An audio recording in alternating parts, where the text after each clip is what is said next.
Hey everyone, welcome back to our channel How to Tutorials. Is your trip.com app running slow or showing an outdated version? Don't worry. In this quick video, I will show you exactly how to update your trip.com app to the latest version on Android or iPhone. So first, open your app store. If you're using an Android phone, open the Google Play Store. If you're on an iPhone, open the App Store.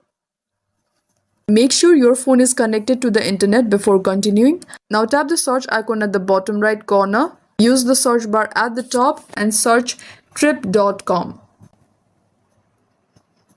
Now tap on the official app. It has blue and white global logo with the name trip.com.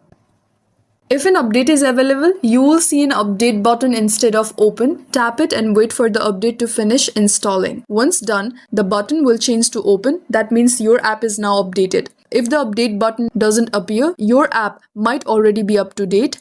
To save time in the future, you can turn on auto updates. Here you simply tap this three-dot menu icon at the top right and tap enable auto update. And that's how you update your trip.com app to the latest version. Keeping it updated helps fix bugs, improve speed, and get the newest travel deals. If this video helped, don't forget to like, subscribe, and comment below if you have any queries. Thank you for watching, and I will see you in the next one.